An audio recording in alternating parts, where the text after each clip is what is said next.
Ponytown just released version 0.118.2 alpha, and this update actually disables the gift collection event and increases some limits for a lot of different things, including your friends list and a bunch of other stuff. Now, obviously, the version that we're in right now is version 0.18.2, but that is mostly just hotfixes that was released probably within a few hours of version 0.118.1. So we're going to be focusing mostly on that update. But the fixes that they put in there were really interesting. Like, they fixed random pony corruption issues, so I assume that means when this update came out, it kind of corrupted some ponies and there were some issues there or something like that, and so they had to throw in a hotfix or something. But anyway, they disabled the gift collection event. It's finally over. If you haven't gotten all of the new toys, then I'm sorry, but you're gonna have to wait until next year to get them all because they are gone for a long time now. It's going to be probably 300 days before you can even get a chance to get those toys again. They added accessibility settings to change friend color, so now if you go to your friends, you can actually change your friend color on there, so now their name won't necessarily be green. It could be red or blue or whatever color you want it to be. It's a very nice little feature there. They added the saving currently linked social to block list whenever blocking players in game, so now whenever you block a player from this point onwards, it will actually have their social media attached to them in your account settings. You can go there and it can be like, oh, this is their social media that was attached to their account, and now you can go there and block them there too. Now, in my testing, when I went through here just a minute ago and actually looked at my blocked list, it didn't actually have any of the social medias linked to any of them. I assume this is because they were blocked before this update. So from this point on, if you block anyone, it should show it there next to them, but otherwise, your current blocked list probably isn't going to show their social medias connected to them. Now, they added the button to toggle visibility of in-game vertical action bar when editing actions, which is interesting because they actually made it to where the vertical action bar is now on by default on PC. They added the ability to rearrange colors in color palette menu, which is really nice. I've wanted this for a while now, and it's really frustrating to mess with the colors and if they don't line up and rearrange in a certain way. And like right now, I'll show you guys in a minute. I'll show you guys my color palette in a minute, but I have like a couple of greens, and then I have a bunch of other random colors, and then I have greens again. I want all of my greens to be next to each other and all of my blues next to each other. Maybe it's an ADHD or something like that. I don't know, but OCD thing maybe, but that's how I prefer my color palette to be, and to rearrange it previously is a nightmare. To rearrange it now is much easier. So they added showing hotkeys for toggling minimap and maximize minimap and button tooltips. So now if you hover over those buttons in the UI with the thing there, it'll actually show you what they're gonna do. It'll tell you what they're gonna do. They added more chat messages to be recognized as actions. I really wish they would say in this changelog what those actions are, what those messages are that get recognized as actions. Maybe some of you in the comments below have already figured out what some of these messages are that are now recognized by actions. If you did, then let me know in the comments below or something. They increased the base friend slots by 25. That's right, if you had maxed out friends before, if you couldn't add anyone to your friends list before this update, well, check again, because now you have 25 new slots, so you can make 25 new friends. Now, of course, they increased friend slots for supporters as well to compensate for this, so now if you're tier 3, you get an extra 25, and if you're tier 4, you get an extra 75. They also added extra action slots for supporters, so if you're tier 2, you get an extra 15, if you're tier 3, you get an extra 35, if you're tier 4, you get an extra 75. They added extra color palette storage for supporters. Currently, I think it's at like 50 for max, but now there's an extra 15 if you're tier 2, if you're tier 3, you get an extra 35, and if you're tier 4, you get an extra 75. And like I said, they enabled that vertical action bar on PC by default. I have a lot to say about that in a moment, but they changed the vertical action bar to always be shown when editing actions, so whenever you're editing actions, even if you have that bar disabled, it will actually still be there in a way that allows you to edit it so you can know that it's still there. They improved total action slots to be unified for horizontal and vertical action bars, which is really nice. They fixed changing player block type in-game, not updating player name in block list. So this is basically it. Everything else is just fixes like dragged actions having a scroll bar in some cases, or inability to type colors in settings menu, or the UI issues, etc., stuff like that. No one really cares about all that other stuff there.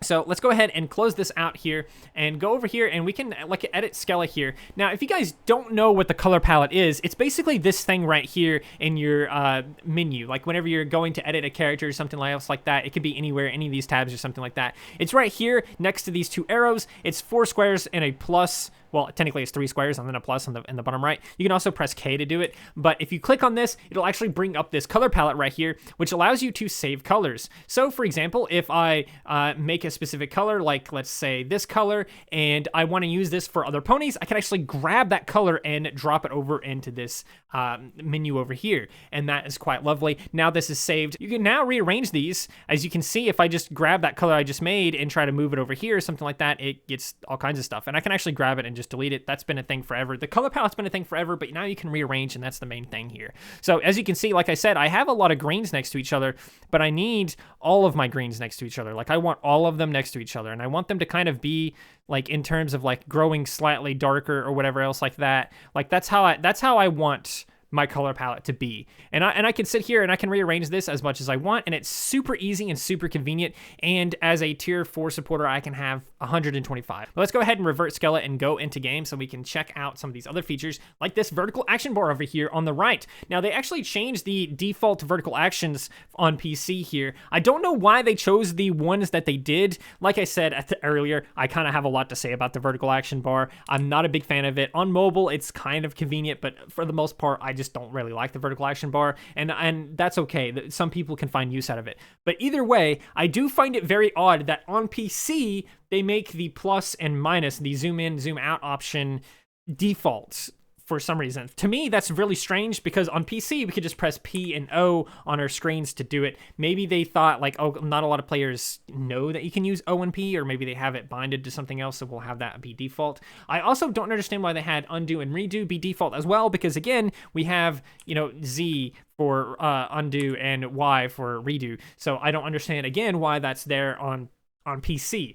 Now you could make the same argument with like fly and sit and things like that as well, because there's buttons for that, but I feel like those are maybe a little bit more niche. Either way, definitely the zoom in, zoom out thing feels a little bit weird to me. I definitely would have chosen probably different default actions for this, but that's just me.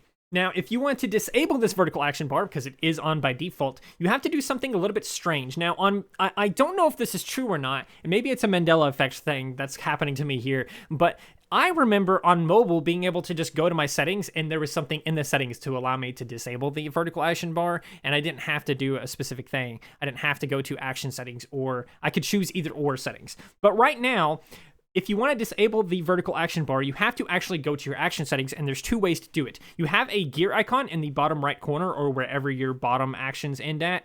There's an edit actions cog there. You can click that, and then it opens up your actions menu and stuff like that, and then you have this eyeball over here above the vertical action bars. If you click that, it will disable them. They'll all go gray. They will of course still be visible on a screen in this case, because it allows you to be able to edit and stuff like that. And when you close this after disabling it, it will be disabled. Now if I go back to it and enable it again and then close it, of course it will be enabled. Now there's another way to get to your actions as well, and that is to click the cog in the top right. If you click that, right underneath manage maps, there's something called actions. If you click that, it will also bring up the menu and also allow you to disable the thing on the right.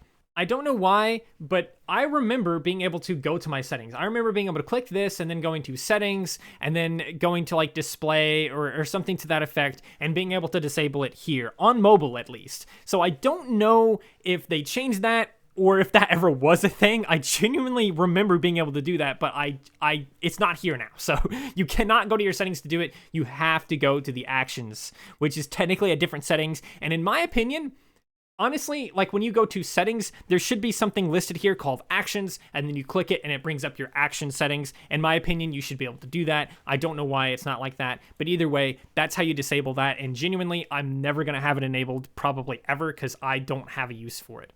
But if you did want to edit it, even though it is disabled, you can still edit it when you come here. You don't have to turn it on to edit it. It can be off like this, and you can still drag things like remove item action or like certain faces or whatever else like that, right? So now, obviously, the gift collection event is over, so if you roam the map, you shouldn't be able to find any gifts anywhere. Additionally, there shouldn't be any Christmas decorations anywhere either, because, again, the holiday event is over. So as you can see, this area, I'm pretty sure there used to be, like, maybe garland here or something like that. There's nothing here. For some reason, there's, like, a billion Firefly lanterns here. If you come over here, there is actually, surprisingly, this might be a bug. This may be a map error or something, but there is, like, lights on that for some reason, which is really strange. And there's also cookies and stuff there. Did they disable the...